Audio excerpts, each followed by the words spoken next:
Hi there. If you're watching this, you might be a first year naturopathic medical student, or maybe you're interested in becoming one. One of the things that I wanted to share is a little bit of information that I wish I knew before starting and in the middle of my first year of naturopathic medical school.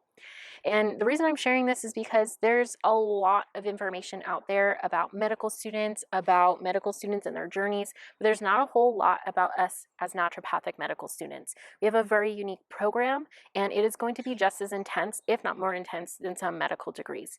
We are taking a high credit load. We are being responsible for some of the same things that medical doctors are, and so that takes rigor.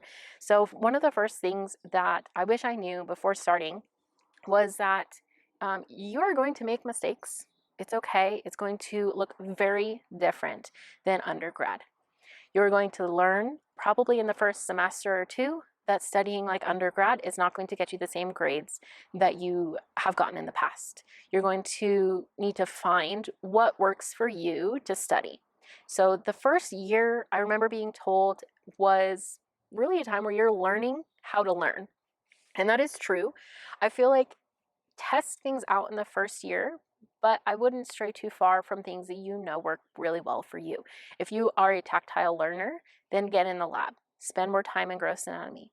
If you are someone who's a visual learner, make sure that you look at pictures, you go through things. If you're an auditory learner, listen to books, listen to YouTube videos. I'm going to share some of them in the description of this video so that you can access those that are really good resources for some of the material that you're going to go through. This was prepared by someone who's already graduated from our program and was passed down through to my cohort and to other classes as well for resources. So these are going to be YouTube channels that have a lot of relevant information. You're going to have to look for what you are needing to study. So that's something to consider. One of the other things that I wish I knew before starting was that you need to prepare ahead of time to study. You're going to want to space that out. So if you can see the content for a whole semester, make sure you create maybe a Google document with all of the videos that you want to watch on each of those topics. That way, when you want to take a drive somewhere, you can listen to one of those. You can do things while you're washing dishes or while you're in the shower so that you can at least hear things 2, 3, 4, 5 times through. It's going to take a lot of time and repetition.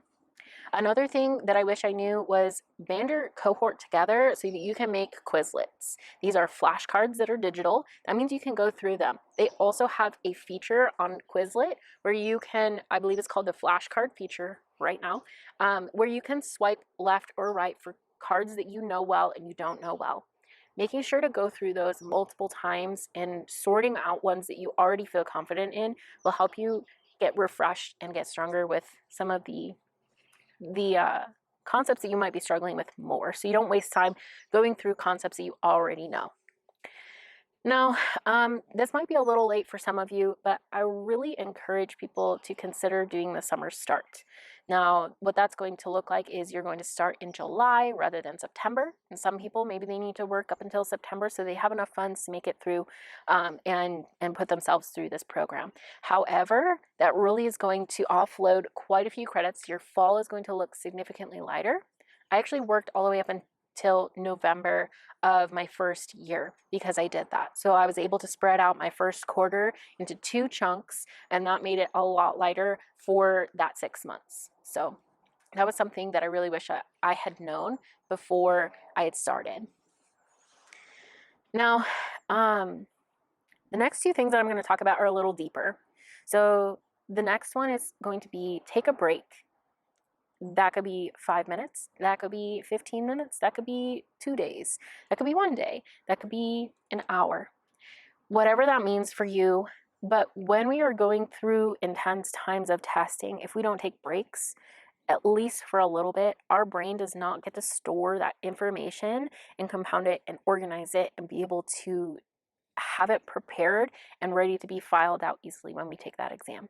So whether that means going for a run on the beach, whether that means going to sleep at 10 p.m., make sure that you're taking care of yourself in that way. You're never going to get another body, but you can get another chance at the exam. So just keep that in mind. And kind of the last thing that I wanted to talk about is this program is going to be really hard. It's probably going to challenge you in ways that you don't even expect. I know it did for me. you are going to need to know why you're going through this program.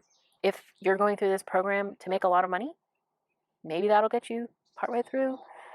But when it gets really hard and you don't have the money in your bank account yet, that's going to be a really tough sell for yourself. Are you doing this to help people? Okay, well, you're not helping people right now.